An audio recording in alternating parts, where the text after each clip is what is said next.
Subscribe करिए हमारे channel target UP TET CTET को और बेल आइकन को दबाइए। हेलो फ्रेंड्स, मैं रेनू स्वागत करती हूँ आप सभी भावी अध्यापक एवं अध्यापिकाओं का आपके अपने channel target UP TET CTET में। दोस्तों, आप लोग का जो सेकेंड पेपर है प्रारंभिक शिक्षा के नवीन प्रयास, इसका चैप्टर नंबर है प्रारंभिक शिक्षा के लिए बनाए गए कार्यक्रम द्वितीय भाग। ठीक है, यानी कि प्रारंभिक शिक्षा के लिए जो भी स्कीम बनाई गई, चाहे वो मिड डे मील योजना बनाई गई हो, चाहे वो कस्तूरबा गांधी विद्यालय कार्यक्रम बनाए गए हो, या फिर जितने भी कार्यक्रम आपने पढ़े हैं अभी तक, सर्व शिक्षा अभियान हो, संपूर्ण साक्षरता अभियान हो, इसके अलावा बहुत सारे ऐसे अभियान बनाए गए जो बहुत ही कारगर साबित हुए हमारी प्राथमिक शिक्षा में। दोस्तों, आज इसी चैप्टर के हम सभी अति लघु उत्तरीय क्वेश्चंस को देखेंगे। आप सभी लोगों ने जितने भी वीडियोस मैंने लाए आप लोगों के लिए, आप लोगों ने बहुत अच्छे से प्यारे प्यारे कमेंट्स किए। इसके अलावा दोस्तों, आप लोगों ने उन सभी वीडियोस को बहुत सराहा, इसके लिए आप सभी का बहुत बहुत धन्यवाद। आज इस पूरे पेपर का यानी कि इस सब्जेक्ट का ये लास्ट वीडियो है। अति लघु उत्तरीय क्वेश्चंस और बहुविकल्पी क्वेश्चंस आज कंप्लीट हो जाएंगे इस पेपर के। तो उम्मीद करती हूँ आपको सभी अति लघु उत्तरीय और बहुविकल्पी क्वेश्चंस अच्छे लगे हों, और ये वीडियो भी डेफिनेटली आपको अच्छा लगने वाला है, क्योंकि बहुत ही अच्छे से मैं इसको समझाने वाली हूँ और आपको सारे क्वेश्चंस ऐसा लगेगा कि बिल्कुल याद हो गया है। तो चलिए, रेडी है ना आप लोग पढ़ने के लिए? चलिए स्टार्ट करते हैं। अति लघु उत्तरीय क्वेश्चंस क्वेश्चन नंबर 29 से स्टार्ट है। क्वेश्चन नंबर 29 है, सर्व शिक्षा अभियान का प्रारंभ कब किया गया? दोस्तों, सर्व शिक्षा अभियान का प्रारंभ 2001 में राष्ट्रीय योजना के रूप में सभी जिलों में किया गया था। ठीक है, सर्व शिक्षा अभियान जो आप स्कूलों में देखते हो, सभी प्राइमरी स्कूलों में एक पेंसिल बनी होती है, उस पर दो बच्चे बैठे होते हैं और नीचे लिखा होता है सर्व शिक्षा अभियान, और उसके नीचे लिखा होता है सब पढ़ें सब बढ़े। यानी कि सर्व शिक्षा अभियान का ये नारा था, सब पढ़ें सब बढ़े। ये आपके माइंड में हमेशा होना चाहिए, और जब आपके माइंड में वो फिगर आएगा, जब आप प्राइमरी विद्यालय में आपने देखा होगा, तो आपको वो चीज भूलेगी ही नहीं।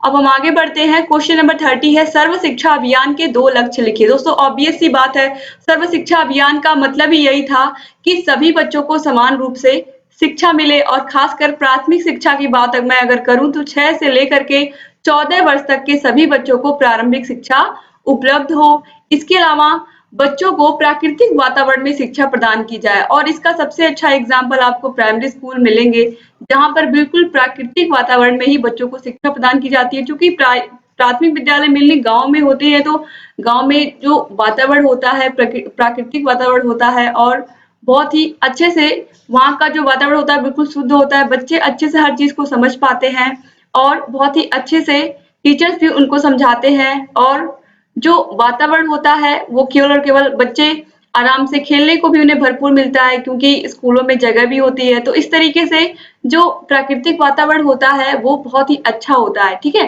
तो इस तरीके से जो सर्व शिक्षा अभियान है, इसने बच्चों को 2 चीजों पर फोकस किया, यानी कि बच्चों के 2 चीजों पर फोकस किया। पहली चीज तो ये कि सभी बच्चों को प्रारंभिक शिक्षा उपलब्ध कराई जाए, खासकर 6 से लेकर के 14 वर्ष तक के बच्चे, और दूसरी चीज थी बच्चों को प्राकृतिक वातावरण में शिक्षा प्रदान की जाए। ठीक है, क्योंकि आपने देखा होगा कि जो प्राइमरी स्कूल में बच्चे होते हैं उनको बहुत अधिक सुविधाएं नहीं मिलती हैं। जैसे खासकर किसी किसी स्कूल में आपको देखने को मिल जाएगा कि बच्चे बेंच पर बैठ करके पढ़ाई कर रहे हैं, वरना बहुत सारे स्कूलों में आपको बच्चे टाट पट्टी पर ही बैठ करके पढ़ते हुए मिलेंगे। और ऐसे बहुत सारे बच्चे हैं जो आईएएस तक बने हैं प्राइमरी स्कूल में पढ़ करके। तो ऐसा नहीं है कि सब कुछ यही होता है कि आप बहुत बड़े महंगे स्कूल में जाओ, वहां पर एडमिशन लो, वहां पर आप पढ़ाई करोगे, तभी आपको क्वालिटी ऑफ एजुकेशन मिलेगा और तभी आप कोई बड़े मुकाम पर पहुंच पाओगे। ऐसा बिल्कुल नहीं। अगर आपके अंदर टैलेंट है तो वो टैलेंट कहीं नहीं जाने वाला है, आप चाहे प्राइमरी विद्यालय में पढ़ो या फिर किसी प्राइवेट स्कूल में पढ़ो। ठीक है, तो बस आपके अंदर टैलेंट होना चाहिए, आपके परिवार वाले, आपके माता पिता आपके ऊपर ध्यान दें, आपके टीचर आपके ऊपर ध्यान दें, और आप अपनी पढ़ाई अच्छे से करो, तो फिर कोई प्रॉब्लम ही नहीं आनी है। तो इस तरीके से अब हम आगे बढ़ते हैं। क्वेश्चन नंबर 31 है, सर्व शिक्षा अभियान की योजनाएं लिखिए। दोस्तों, सर्व शिक्षा अभियान में कौन कौन सी योजनाएं थी, इसको जानना आप लोगों के लिए बहुत जरूरी है। जैसे कि शिक्षा गारंटी योजना, ऑपरेशन ब्लैक बोर्ड योजना, जिला प्राथमिक शिक्षा कार्यक्रम डीपीईपी, मिड डे मील योजना आदि सर्व शिक्षा अभियान की प्रमुख योजनाएं हैं। तो इनको आप याद रखिएगा, ये इंपॉर्टेंट क्वेश्चन है। क्वेश्चन नंबर 32 है, सर्व शिक्षा अभियान के अंतर्गत किए जा रहे प्रयासों को लिखिए। दोस्तों, सर्व शिक्षा अभियान के अंतर्गत पिछड़े बालकों की शिक्षा पर विशेष रूप से ध्यान देना, योग्य शिक्षकों की नियुक्ति करना, विद्यालय की अधिसंरचना में सुधार, विकलांग बच्चों की शिक्षा व्यवस्था पर जोर आदि प्रमुख प्रयास किए जा रहे हैं। यानी कि यहाँ पर बताया गया है कि जो सर्व शिक्षा अभियान है, इसके अंतर्गत जो पिछड़े बालक हैं उनकी शिक्षा पर विशेष बल, यानी कि जो बच्चे क्लास में पिछड़ गए हैं उनको जो अच्छे बच्चे हैं उनकी श्रेणी में लाना। इसके अलावा योग्य शिक्षकों की नियुक्ति, ये खासकर आपके उत्तर प्रदेश में तो बिल्कुल देखने को मिल रहा है। उत्तर प्रदेश में तो पहले केवल और केवल टेट था, टेट के बाद अब सुपर टेट भी आप क्वालिफाई करोगे तब आप टीचर बनोगे। तो इस तरीके से यहाँ पर ये सब चीजें हैं, कहीं ना कहीं योग्य टीचर आएंगे तो कहीं ना कहीं बच्चों को और अच्छी शिक्षा मिलेगी, क्वालिटी ऑफ एजुकेशन और होगा। तो इस तरीके से जो शिक्षा व्यवस्था है वो और आगे जाएगी। तो इस तरीके से दोस्तों जो सर्व शिक्षा अभियान है इसके अंतर्गत ये सारे काम किए गए और कहीं ना कहीं इसी का नतीजा है कि आज स्कूलों में बेहतर टीचर पहुंच रहे हैं और उसका परिणाम भी देखने को मिल रहा है। क्वेश्चन नंबर 33 है, स्कूल चलो अभियान के क्या उद्देश्य थे। दोस्तों, स्कूल चलो अभियान के उद्देश्यों में पढ़ाई में अरुचि रखने वाले एवं विद्यालय न जाने वाले बच्चों को विद्यालय तक पहुंचाना, शिक्षा की असमानता एवं ह्रास को रोकना तथा बालिकाओं के पंजीकरण में वृद्धि करना। यानी कि स्कूल चलो अभियान स्कूल रेडीनेस प्रोग्राम बनाने का एक ही उद्देश्य था कि जो बच्चे पढ़ाई में रुचि नहीं लेते हैं उनको हम कैसे उनको रुचि लेना सिखाएं पढ़ाई में। तो इसके लिए आंगनबाड़ी केंद्र बनाए गए और आंगनबाड़ी केंद्रों पर बिल्कुल प्राइमरी स्कूल के बगल में ही बनाए गए। मैक्सिमम जगह पर मैंने यही देखा है कि जो आंगनबाड़ी केंद्र होते हैं वो प्राइमरी स्कूलों के ठीक बगल में होते हैं। तो जब बच्चे आंगनबाड़ी केंद्र में जाते हैं और अपने बड़े भाई बहनों को वो देखते हैं प्राइमरी में जा रहे हैं तो उनके अंदर भी एक उत्साह होता है, एक उमंग होती है कि हमको भी जाना चाहिए। वो डरते नहीं है स्कूल जाने से, ठीक है। यानी कि बच्चों को स्कूल के लिए रेडी करना। और दूसरी चीज, जो बच्चे पढ़ाई में रुचि नहीं लेते हैं, मान लीजिए वो आंगनबाड़ी में गए ही नहीं, तो स्पेशली उन्हें पहले कुछ दिनों तक जब स्कूल में वो जाते हैं उन्हें स्पेशल ट्रेनिंग मिलती है टीचरों को कि किस तरीके से ऐसे बच्चों को डील करना है और किस तरीके से ऐसे बच्चों को आपको पहले पढ़ाना है, छोटी छोटी चीजें, ताकि वो कक्षा 1 के बच्चों के साथ बैठ सके कक्षा में, यानी कि वो उनके लेवल में आ जाए। तो इस तरीके के बच्चों को अलग से कुछ दिन तक पढ़ाते हैं टीचर, फिर कक्षा 1 के बच्चों के साथ बैठा करके पढ़ाते हैं और कोशिश करते हैं टीचर्स कि जो बच्चा पढ़ाई में रुचि नहीं ले रहा वो कैसे रुचि ले। इसके लिए वो विभिन्न तरीकों से बच्चों को पढ़ाने की कोशिश करते हैं, खेल खिलौने के माध्यम से, और कोशिश करते हैं कि बच्चा क्लास में रुचि ले और पूरा दिन स्कूल में ठहरे। तो इस तरीके से स्कूल चलो अभियान का उद्देश्य भी अच्छी तरीके से पूरा होता है और कहीं ना कहीं बच्चे भी क्लासेस में रुचि लेने लगते हैं। और इसके अलावा बालिकाओं के पंजीकरण में वृद्धि करना, ये भी स्कूल चलो अभियान का उद्देश्य था। अब मैं आपको समझाती हूँ कि कैसे बालिकाओं के पंजीकरण में वृद्धि हुई। अब मैं समझाती हूँ दोस्तों अच्छे से आपको, क्योंकि जो गांव होते हैं, गांव में अगर कोई खेती करने वाला इंसान है तो वो तो जाता ही है खेत में, साथ ही साथ उसकी जो वाइफ होती है यानी कि जो उनकी औरत होती है वो भी चली जाती है खेतों में। अब जो बड़ी लड़की है घर में, वो घर में खाना बनाएगी, घर में झाड़ू पोछा करेगी, सारा काम घर पे वो लड़की करेगी। उसके उसके साथ ही साथ उसके जो छोटे भाई बहन है वो उनको भी संभालेगी। तो इस तरीके से वो लड़की पढ़ने कब जाएगी, वो तो पढ़ाई से रह गई, यानी कि वो स्कूल जा ही नहीं पाई। तो ऐसी लड़कियों को जब देखा सरकार ने कि बहुत सारी लड़कियां ऐसी हैं जो अपने भाई बहनों की केवल देखभाल करती हैं, वो घर का काम नहीं करती, वो केवल और केवल उनके माता पिता कह देते हैं कि तुम बच्चे का ख्याल रखना, घर पर रहना, और हम लोग खेत में जा रहे हैं काम करने। तो इस तरीके से देखा गया कि बहुत सारी बच्चियां, बहुत सारी लड़कियां स्कूल जा ही नहीं पा रही थी। तो सरकार ने इसके लिए आंगनबाड़ी केंद्र बनाया। आंगनबाड़ी केंद्रों पर क्या होता था कि वहां पर वो अपने छोटे भाई बहनों को वहां पर भेज देती थी और वो स्वयं जाती थी स्कूल में पढ़ाई करने। तो इस तरीके से स्कूल चलो अभियान के अंतर्गत ही लड़कियों के पंजीकरण में भी वृद्धि हुई। क्यों वृद्धि हुई? क्योंकि छोटे भाई बहन आंगनबाड़ी में पढ़ने लगे और जो बालिकाएं थी वो विद्यालय में जाने लगी। तो इस तरीके से उनके अभिभावकों से बात करके, उन्हें समझा करके कि आपके बच्चे दोनों जगह सेफ रहेंगे, आंगनबाड़ी में भी और स्कूल में भी। आपका बच्चा आंगनबाड़ी में रहेगा तो उसको वहां पर भी पोषाहार मिलेगा, सारी चीजें मिलेंगी और उसको वहां पर कुछ सीखने को भी मिलेगा, और आपकी लड़की भी थोड़ा पढ़ाई कर लेगी। तो इस तरीके से इसको मैनेज किया गया और लड़कियों के पंजीकरण में वृद्धि की गई, लड़कियों के नामांकन में वृद्धि होने लगी। तो कहीं ना कहीं दोस्तों ये बहुत जरूरी है कि चाहे लड़की हो चाहे लड़का हो, दोनों को पढ़ना बहुत जरूरी है। तो इसी को देखते हुए सरकार ने ये योजना चलाई और ये काफी हद तक कारगर रही। तो इस तरीके से दोस्तों लड़कियों को भी शिक्षा, खासकर ऐसी लड़कियों को जिनके माता-पिता हमेशा खेतों में चले जाते थे काम करने के लिए और वो पढ़ाई नहीं कर पाती थी अपने छोटे भाई-बहनों की देखभाल की वजह से। तो उम्मीद करती हूँ ये चीज़ आपको अच्छे से समझ में आ गई होगी। स्कूल चलो अभियान क्या था? क्वेश्चन नंबर 34 है, कस्तूरबा गांधी बालिका विद्यालय की योजना का प्रारंभ कब किया गया? दोस्तों, कस्तूरबा गांधी बालिका विद्यालय की योजना का प्रारंभ जुलाई 2004 में किया गया और इसके अंतर्गत क्या होता है? इसके अंतर्गत कक्षा 6 से लेकर के 8 तक की बालिकाओं को वहीं पर रहने की व्यवस्था होती है, खाने की व्यवस्था होती है, साथ ही साथ वहीं पर वो रह करके पढ़ाई भी करती हैं, ठीक है? कस्तूरबा गांधी बालिका विद्यालय प्रत्येक जिले के प्रत्येक ब्लॉक में होता है, ठीक है? और यहाँ पर लड़कियों को आराम से रहने खाने की भी व्यवस्था और पढ़ाई की भी व्यवस्था होती है और खासकर ऐसी लड़कियां जो जो ये लड़कियां कहाँ से आती हैं? ये लड़कियां ऐसे ऐसे जगहों पर जहां पर जो साक्षरता दर है वो बहुत ही कम है महिलाओं की। इसके अलावा पिछड़े अनुसूचित जातियों और अनुसूचित जनजातियों की लड़कियां होती हैं और जहां जिनके माता-पिता उनकी शिक्षा पर बिल्कुल ध्यान नहीं देते हैं, तो ऐसी लड़कियों को कस्तूरबा गांधी बालिका विद्यालय में शिक्षा दी जाती है। तो दोस्तों इस तरीके से आप याद रखिएगा कि 2004 में कस्तूरबा गांधी बालिका विद्यालय की शुरुआत हुई थी। कहीं-कहीं आपको कस्तूरबा गांधी आवासीय बालिका विद्यालय मिलेगा तो वो भी सही है, ये भी ठीक है। ठीक है, आगे बढ़ते हैं। क्वेश्चन नंबर 35 है, ईसीसीई के क्या उद्देश्य है? दोस्तों, early child care education programme के उद्देश्य क्या है? बालक को औपचारिक अनुभवों के लिए तैयार करना, बालकों में अच्छी आदतों को विकसित करना, बालकों के सर्वांगीण विकास के लिए प्रोत्साहित करना। यानी कि जो early child care education programme है, इसके अंतर्गत बच्चों को स्कूल जाने के लिए एक तरीके से रेडी करना। इसको आप स्कूल रेडीनेस प्रोग्राम से जोड़ सकते हैं कि किस तरीके से बच्चों को औपचारिक अनुभवों के लिए तैयार करना कि हाँ, आप जैसे जो बच्चा स्कूल नहीं जाता है उसको हम क्या कहते हैं, जो बच्चा स्कूल में जाकर के कोई चीज सीखता है वो उसकी औपचारिक शिक्षा होती है, लेकिन स्कूल से पहले जब वो स्कूल नहीं जा रहा होता तब जो चीजें सीखता है वो आता है अनौपचारिक शिक्षा के अंतर्गत। तो अनौपचारिक शिक्षा के अंतर्गत ही हम उसको औपचारिक अनुभव देने के लिए तैयार करते हैं और औपचारिक शिक्षा अनौपचारिक शिक्षा के अंतर्गत ही हम उसको औपचारिक अनुभवों के लिए तैयार करते हैं, यानी कि उसको हम स्कूल जाने के लिए तैयार करते हैं, बच्चे के अंदर अच्छी आदतों का विकास करते हैं। मतलब आपको सही बोलना है, आपको झूठ नहीं बोलना है, आपको अपना टिफिन फिनिश करना है, अच्छे से अपना खाना टाइम से खाना। मतलब बच्चों को जो भी स्कूल में वो छोटी-छोटी चीजें करेंगे उसको टीचर को किस तरीके से वो टीचर के सामने प्रेजेंट होना है, कैसे उनकी रिस्पेक्ट करनी है, ये सब बच्चों को कौन सिखाएगा? उनके माता-पिता सिखाएंगे। तो इस तरीके से ये कार्यक्रम है ईसीसीई, ठीक है? इसको आप आंगनवाड़ी से भी जोड़ सकते हैं क्योंकि आंगनवाड़ी केंद्र पर भी जो बच्चे प्राइमरी में जाते हैं उससे पहले वो आंगनवाड़ी केंद्र में पढ़ाई करते हैं, ठीक है? वहां पर वो बहुत सारी एक्टिविटीज भी सीखते हैं।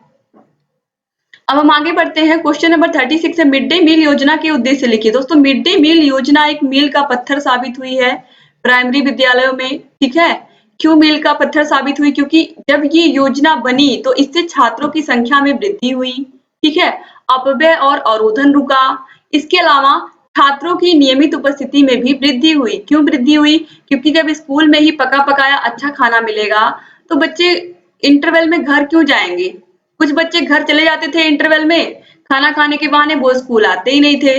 तो इस तरीके से बच्चों की संख्या भी बढ़ी और बच्चे स्कूल को छोड़ करके जाने भी नहीं लगे और इस तरीके से बच्चों की उपस्थिति में भी वृद्धि हुई। तो कहीं न कहीं जो मिड डे मील योजना है, ये बहुत ही कारगर साबित हुई प्राथमिक विद्यालयों में और इसका उद्देश्य भी काफ़ी हद तक पूरा हुआ और अभी भी हो रहा है और आगे भी होता रहेगा क्योंकि यहाँ पर बच्चों को पोषण मिलता है। आगे है question number 37, mid day meal योजना में केंद्र और राज्य सरकारें किस अनुपात में व्यय करती हैं? दोस्तों, मिड डे मील योजना में केंद्र और राज्य सरकारें क्रमशः 75:25 के अनुपात में व्यय करती हैं, यानी कि 75% केंद्र का योगदान है और 25% राज्य सरकार का योगदान है, ठीक है? किसमें? मिड डे मील योजना में। क्वेश्चन नंबर 38 है, बालकों के स्वास्थ्य के लिए एमडीएम के अंतर्गत कितनी कैलोरी का आहार प्रदान करने का प्रावधान है? दोस्तों, एमडीएम के अंतर्गत छात्रों के लिए 450 कैलोरी और 12 ग्राम प्रोटीन प्राथमिक कक्षा के लिए तथा 700 कैलोरी एवं 20 ग्राम प्रोटीन उच्च प्राथमिक कक्षा के लिए प्रावधान है। क्वेश्चन नंबर 39 है, सरकार द्वारा चलाई जाने वाली किन्हीं 3 प्रोत्साहन योजनाओं का नाम लिखिए।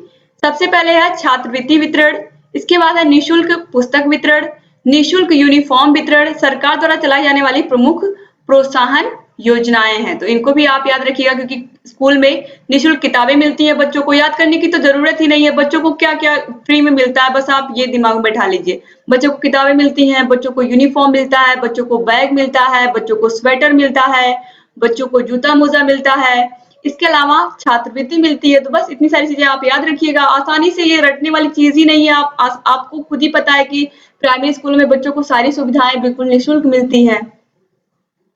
क्वेश्चन नंबर 40 है, कस्तूरबा गांधी बालिका विद्यालय योजना को सर्व शिक्षा अभियान के साथ कब मिला दिया गया? दोस्तों, कस्तूरबा गांधी बालिका विद्यालय योजना को 1 अप्रैल 2007 से सर्व शिक्षा अभियान के साथ मिला दिया गया। तो 1 अप्रैल 2007 आप याद रखिएगा। क्वेश्चन नंबर 41 है, कस्तूरबा गांधी बालिका विद्यालय योजना क्या है? अभी मैंने आपको बताया कि जो कस्तूरबा गांधी बालिका विद्यालय योजना है, ये एक आवासीय विद्यालय है जो कि शिक्षा से वंचित बालिकाएं, विशेष रूप से अनुसूचित जाति, अनुसूचित जनजाति एवं पिछड़ा वर्ग समुदाय और अल्पसंख्यक समूहों के लिए है। यानी कि ऐसी लड़कियां जो अनुसूचित जाति से, अनुसूचित जनजाति से आती हैं और इसके अलावा पिछड़ा वर्ग या समुदाय से आती हैं, अल्पसंख्यक समूहों से आती हैं, जिनको शिक्षा की बहुत अधिक आवश्यकता है या जिनके क्षेत्र में औरतों की शिक्षा बहुत ही कम है, तो ऐसी जगहों पर कस्तूरबा गांधी बालिका विद्यालय योजना चलाई जा रही है। ठीक है, आवासीय विद्यालय है ये। आगे बढ़ते हैं हम। क्वेश्चन नंबर 42 है, स्कूल चलो अभियान कब और क्यों चलाया गया? स्कूल चलो अभियान सभी बच्चों को विद्यालय के प्रति आकर्षित करने के लिए जुलाई 1996 यानी कि 1996 में चलाया गया था। तो स्कूल चलो अभियान ऑलरेडी मैंने आपको समझाया भी कि बच्चे स्कूल जाने के लिए तैयार हो जाएं या फिर वो स्कूल के प्रति आकर्षित हो जाएं। क्वेश्चन नंबर 43 है, ECCE कार्यक्रम क्या है? दोस्तों, ECCE कार्यक्रम एक सार्वभौमिक कार्यक्रम है। ECCE का फुल फॉर्म क्या है दोस्तों? Early child care education programme. इसमें एक निश्चित आयु वर्ग के बालक शामिल हैं। यह कार्यक्रम प्री स्कूल के बालकों को प्रारंभिक बाल्यावस्था में देखभाल तथा शिक्षा प्रदान करता है।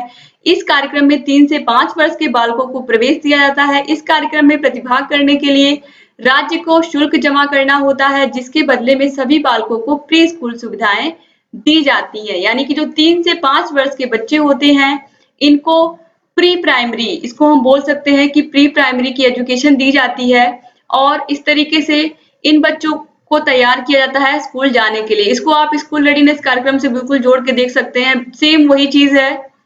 आगे है क्वेश्चन नंबर 44, राष्ट्रीय बाल श्रम परियोजना का उद्देश्य क्या है? दोस्तों, बाल श्रम परियोजना, इसके शब्द से पता चल रहा है कि किस तरीके से जो बच्चे बाल मजदूरी में फंसे हुए होंगे, जो कहीं ना कहीं ईंट के भट्ठों पर काम कर रहे होंगे या किसी होटल में काम कर रहे होंगे, अपने पढ़ाई की एज में वो अपना रोजगार कर रहे हैं, तो क्या मजबूरी है, क्यों कर रहे हैं, ऐसे बच्चों को शिक्षा की मुख्य धारा से जोड़ना ही राष्ट्रीय बाल श्रम योजना का उद्देश्य है। और बाल श्रम को समाप्त करना, ये मुख्य उद्देश्य है राष्ट्रीय बाल श्रम परियोजना का, कि इन बच्चों को मजदूरी से छुड़ाया जाए। तो बाल श्रम परियोजना का उद्देश्य बाल श्रमिकों का पुनर्वास एवं बाल श्रम समस्या का पूर्ण रूप से उन्मूलन करना था। 2019 में पूछा हुआ क्वेश्चन है दोस्तों। क्वेश्चन नंबर 45 है, मिड डे मील स्कीम का दूसरा नाम बताइए। दोस्तों, मिड डे मील स्कीम को पौष्टिक आहार सहायता का राष्ट्रीय कार्यक्रम भी कहा जाता है। तो बहुत ही आसान है, पौष्टिक आहार सहायता का राष्ट्रीय कार्यक्रम। क्वेश्चन नंबर 46 है, मिड डे मील योजना किसके द्वारा शुरू की गई? दोस्तों, मिड डे मील योजना केंद्र सरकार के द्वारा शुरू की गई थी। और क्वेश्चन नंबर 47 है, छात्रवृत्ति से आप क्या समझते हैं? किसी छात्र को अपनी शिक्षा पूरी करने हेतु दी गई आर्थिक सहायता छात्रवृत्ति स्कॉलरशिप कहलाती है। स्कॉलरशिप का मतलब तो आप सभी लोग समझ ही गए होंगे। छात्रवृत्ति प्रदान करने के कई आधार होते हैं, जैसे मेधावी छात्र, निर्धन छात्र, वंचित छात्र या फिर निम्न आय स्रोत आदि। तो छात्रवृत्ति स्कॉलरशिप तो आप लोग की डीएलएड में भी मिलती है बच्चों को, ताकि आप लोग की जो अगले सेमेस्टर की शिक्षा है वो आसानी से पूरी हो सके, जो आपका प्रशिक्षण है अगले सेमेस्टर का वो पूरा हो सके, इसीलिए आप लोगों को छात्रवृत्ति मिलती है। तो छात्रवृत्ति कैसे बच्चों को मिलती है? जो मेधावी होते हैं, जो निर्धन होते हैं या जो वंचित छात्र होते हैं, निम्न आय स्रोत के छात्र होते हैं, ऐसे छात्रों को सरकार मदद करती है आगे की पढ़ाई के लिए। क्वेश्चन नंबर 48, शिशु शिक्षा से आप क्या समझते हैं?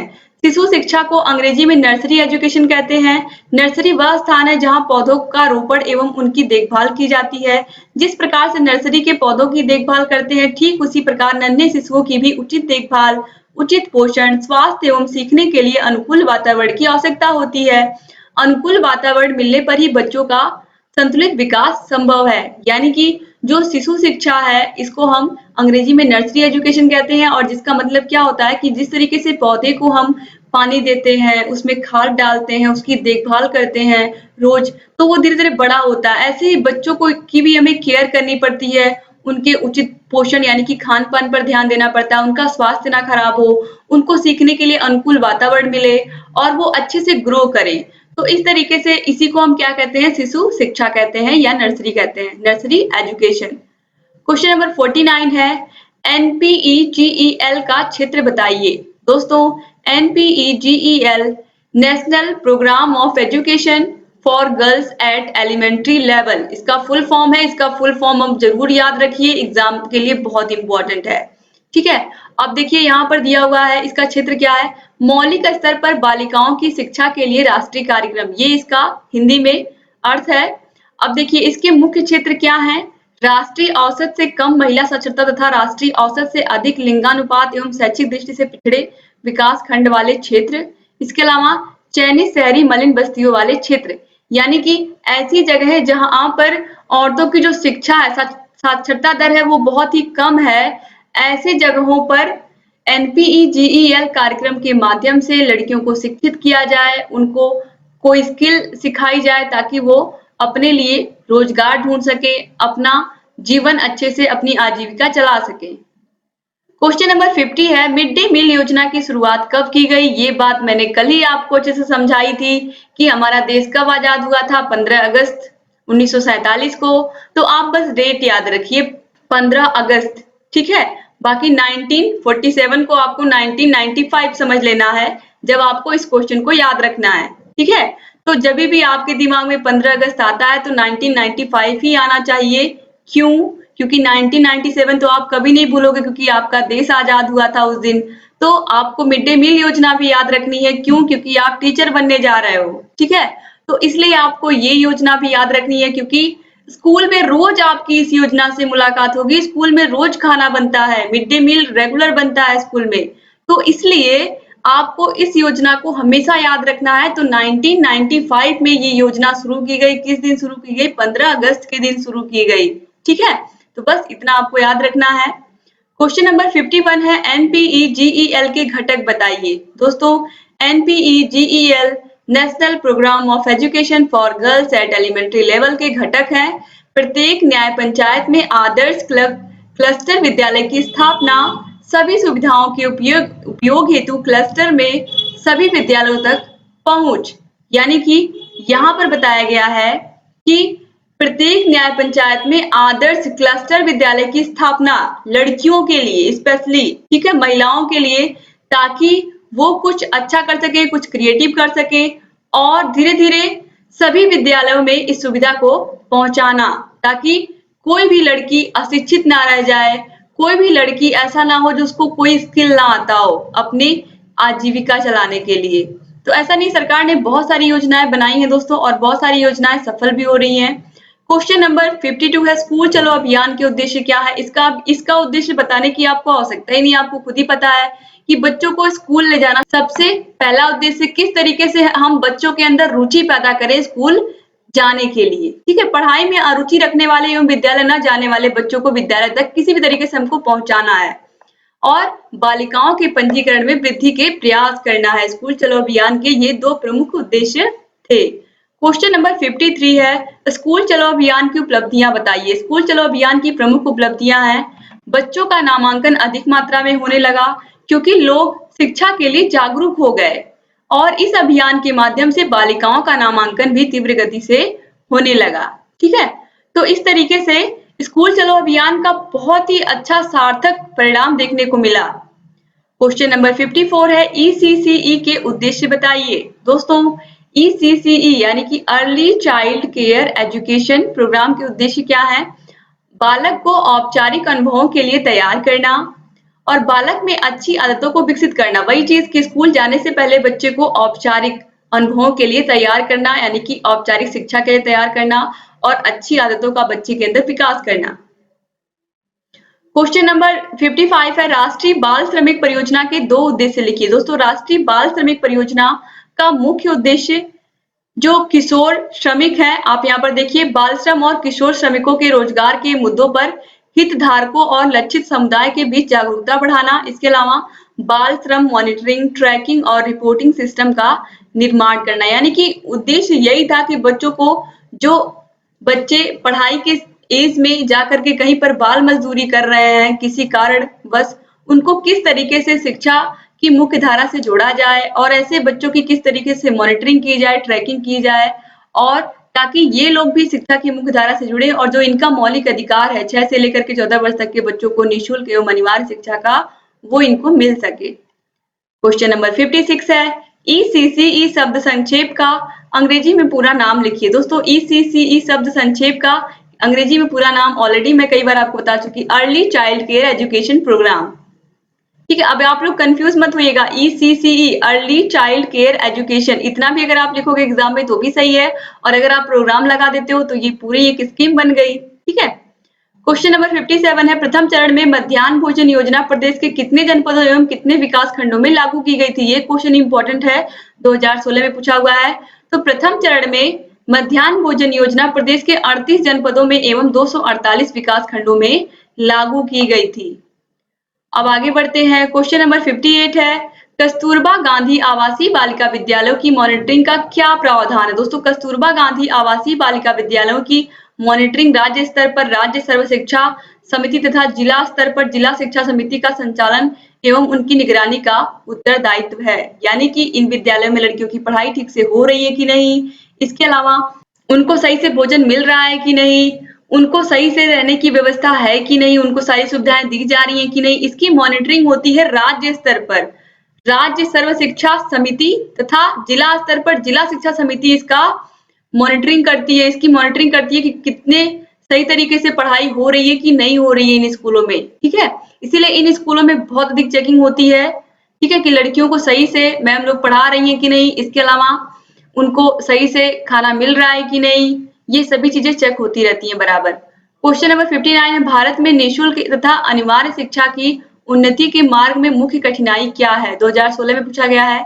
शासन की कमजोर नीति, राजनीतिक कठिनाइयां, प्राइमरी स्कूलों के प्रबंध में एकरूपता की कमी, शिक्षकों का अभाव, अपव्यय एवं अवरोधन, विद्यालयों की आर्थिक स्थिति इत्यादि निःशुल्क एवं अनिवार्य शिक्षा की उन्नति के मार्ग में बाधक है। इसमें सबसे बड़ा जो कारण है वो है शिक्षकों का अभाव। अभी भी प्राइमरी स्कूलों में जहाँ पर 5 शिक्षक होने चाहिए वहां पर 1 शिक्षक है, कहीं कहीं 2 शिक्षक है। जब 5 कक्षाएं होती हैं तो कम से कम 5 टीचर होने चाहिए स्कूल में। दूसरी बात, एक ही टीचर है, वही टीचर दिन भर में आधा टाइम तो उसको सारे कागज मेंटेन करने में लग जाते हैं, सारे रजिस्टर मेंटेन करने में लग जाते हैं। बच्चा उसके पास आधा दिन, वो आधा दिन में क्या पढ़ाएगा?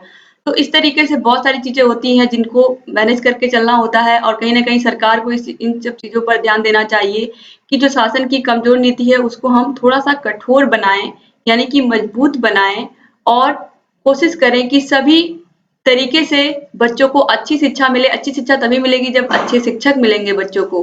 तो इस तरीके से ये सरकार का दायित्व है कि वो अच्छे टीचरों को किसी भी तरीके से लाएं विद्यालयों में, और इस तरीके से बच्चों का अपव्यय भी कम होगा और अवरोधन भी कम होगा। विद्यालय की आर्थिक स्थिति जो है वो भी काफी हद तक टीचर्स कोशिश करेंगे किसी भी तरीके से वो मैनेज करें। अगर अच्छे टीचर हैं और वो जो भी संसाधन मिलते हैं, साल में एक बार ही मिलता है, जो भी धन मिलता है स्कूल की मरम्मत के लिए, वो उसको सही जगह पर सही अच्छे से मैनेज करके उसको वो स्कूल को भी सही रखेंगे। तो इस तरीके से ये बहुत जरूरी है कि एक योग्य शिक्षक स्कूल में पहुंचे। अब आगे है क्वेश्चन नंबर 60, सर्व शिक्षा अभियान के सफल क्रियान्वयन हेतु सरकार द्वारा कौन कौन सी योजनाएं चलाई जा रही हैं? सर्व शिक्षा अभियान के सफल क्रियान्वयन हेतु शिक्षा गारंटी योजना, ऑपरेशन ब्लैक बोर्ड योजना, जिला प्राथमिक शिक्षा कार्यक्रम, कस्तूरबा गांधी बालिका विद्यालय योजना, मिड डे मील योजना आदि योजनाएं चलाई जा रही हैं। ठीक है, तो जितनी भी योजनाएं आपको याद होंगी आप सभी को लिख सकते हैं। सर्व शिक्षा अभियान के अंतर्गत जो भी योजनाएं चलाई जा रही हैं, चाहे वो कस्तूरबा गांधी विद्यालय हो, चाहे ऑपरेशन ब्लैक बोर्ड योजना हो, चाहे मिड डे मील योजना हो, जो भी चीजें आपको याद हो आप लिख दीजिएगा। अब इसके बाद क्वेश्चन नंबर 61 है, NPEGEL का पूरा नाम क्या है? दोस्तों NPEGEL का पूरा नाम national programme for education of girls at elementary level. ठीक है, इसके बाद क्वेश्चन नंबर 62 है, NPEGEL प्राथमिक स्तरीय राष्ट्रीय बालिका शिक्षा योजना क्या है? दोस्तों, सर्व शिक्षा अभियान के अंतर्गत अलग से अपवंचित एवं साधन विहीन बालिकाओं की शिक्षा के लिए जुलाई 2003 में बालिकाओं के लिए एक राष्ट्रीय कार्यक्रम NPEGEL के नाम से विशेष योजना चलाई गई। यह योजना प्राथमिक स्तर पर सहायता प्राप्ति से वंचित बालिकाओं को अतिरिक्त संसाधन मुहैया कराने के लिए क्रियान्वित की गई। यानी कि ऐसी लड़कियां जो सही से प्राथमिक की शिक्षा नहीं ग्रहण कर पाई हैं, तो उन्हें प्राथमिक स्तर पर कुछ सहायता दी जाए ताकि वो अपने अंदर कुछ स्किल डेवलप कर सकें और वो अपनी आजीविका चला सकें। तो इस तरीके से यहाँ पर जितने भी बहुविकल्पीय क्वेश्चंस और अति लघु उत्तरीय क्वेश्चन थे वो सभी कंप्लीट हो गए और आपका ये पूरा का पूरा जो आपका सेकंड पेपर है प्रारंभिक शिक्षा के नवीन प्रयास, इसके सभी चैप्टर्स भी मैंने कंप्लीट करा दिए हैं। दोस्तों, आप सभी चैप्टर्स को अच्छे से देख सकते हैं। आप जब डिस्क्रिप्शन बॉक्स में जाएंगे तो डिस्क्रिप्शन बॉक्स में आपको सभी विषयों के प्लेलिस्ट की लिंक एक साथ मिलेगी। आपको सेकंड पेपर में जाना है और जो भी चैप्टर आपने नहीं पढ़े हैं या आपने अभी तक शुरुआत ही नहीं की है, तो आप एक एक चैप्टर को अच्छे से पढ़ सकते हैं। बहुत ही अच्छे से मैंने पढ़ाया है, हैंड रिटन नोट्स के माध्यम से पढ़ाया है। आप पूरे यूट्यूब पर ढूंढोगे दोस्तों, इस तरीके से किसी ने नोट्स नहीं बनवाया है, किसी ने इस तरीके से समझाया नहीं है। आप खुद आपको महसूस होगा कि जिस तरीके से मैम ने मेहनत की है उस तरीके से अभी तक किसी ने नहीं पढ़ाया है। तो आपको क्या करना है, आपको सबसे पहले अच्छे से सारी क्लासेस को अटेंड करना है। अगर आप नोट्स बनाना चाहो तो आप नोट्स भी बना सकते हो। उसके बाद आपको सभी जितने भी इंपॉर्टेंट क्वेश्चन मैंने कराए हैं बहुविकल्पी अति लघु उत्तरीय, आपको सभी क्वेश्चंस को अच्छे से समझते हुए और पढ़ते हुए चलना है, क्योंकि आप जितना अधिक मेहनत करोगे आपके सेकेंड सेमेस्टर में आपके मार्क्स उतने ही अच्छे आने वाले हैं। तो उम्मीद करती हूँ ये जो पूरी सीरीज मैंने पढ़ाई आप लोग की सेकंड पेपर की आपको बहुत अच्छी लगी होगी। एक एक स्कीम को, चाहे वो NPEGEL हो, चाहे स्कूल चलो अभियान हो, चाहे सर्व शिक्षा अभियान हो, मिड डे मील योजना हो, कोई भी योजना हो, ECC प्रोग्राम हो, सबका मैंने एक एक वीडियो बनाया है एक एक योजना के लिए स्पेशली। तो मैंने बहुत अच्छे से बहुत मेहनत से आप लोगों के लिए बनाया है। आप लोगों को वीडियो जरूर देखनी चाहिए, क्योंकि एक बार अगर आप देख लोगे तो आपको कोई भी चीज भूलेगी नहीं। तो उम्मीद करती हूँ कि आपको सारी चीजें समझ में आई होंगी। जितना भी मैंने यहाँ पर पढ़ाया सब आपको बहुत ही अच्छे लगे होंगे सभी क्वेश्चंस। और ऐसे ही आप लोगों के लिए सभी सब्जेक्ट की वीडियोस लगातार मैं लाती रहूंगी और आपको ऐसे ही पढ़ाती रहूंगी। बस आप लोगों का काम क्या है, आप लोग वीडियो को लाइक कर दीजिए दोस्तों, और अपने सभी फ्रेंड्स को कॉलेज ग्रुप में भी इसको शेयर कर दीजिए। और अगर अभी तक चैनल को सब्सक्राइब नहीं किया दोस्तों, तुरंत सब्सक्राइब कर दीजिए और बेल आइकन को जरूर प्रेस कर दीजिए, ताकि जो भी वीडियोस हम बनाते हैं उसका नोटिफिकेशन आपके पास समय से पहुंच जाए और आप हमारे सभी वीडियोस को ऐसे ही देखते रहें। दोस्तों, अपने अच्छे अच्छे प्यारे प्यारे कमेंट्स करना आप लोग मत भूलिएगा, क्योंकि ये आज इसका लास्ट वीडियो है इस पूरे सब्जेक्ट का, क्योंकि यहाँ पर आपका जो पूरा सब्जेक्ट ये क्लोज यानी कि खत्म हो जाएगा आज यहाँ पर। और इस तरीके से मुझे उम्मीद है कि आपको सभी वीडियोस बहुत ही अच्छे लगे होंगे और आप लोग अपने व्यूज अपने कमेंट करना बिल्कुल मत भूलिएगा। आपको कैसे लगे सभी वीडियोस, आप क्लासेस कैसी लगी और इम्पोर्टेंट क्वेश्चंस की सीरीज कैसी लगी। आप लोग अधिक से अधिक लोग कमेंट करिएगा। जितने कमेंट्स आते हैं उतना ही हमें प्रोत्साहन मिलता है, ताकि आप लोगों की लगातार ऐसे वीडियोस बनती रहें और लगातार आप लोगों को ऐसे ही हम मार्गदर्शन देते रहें। तो एक बार फिर से आप सभी का बहुत बहुत धन्यवाद दोस्तों। मिलते हैं नेक्स्ट वीडियो में और नए सब्जेक्ट के साथ, ठीक है। तब तक आप लोग अपना ख्याल रखिए, अपने परिवार का ख्याल रखिए। जय हिंद दोस्तों।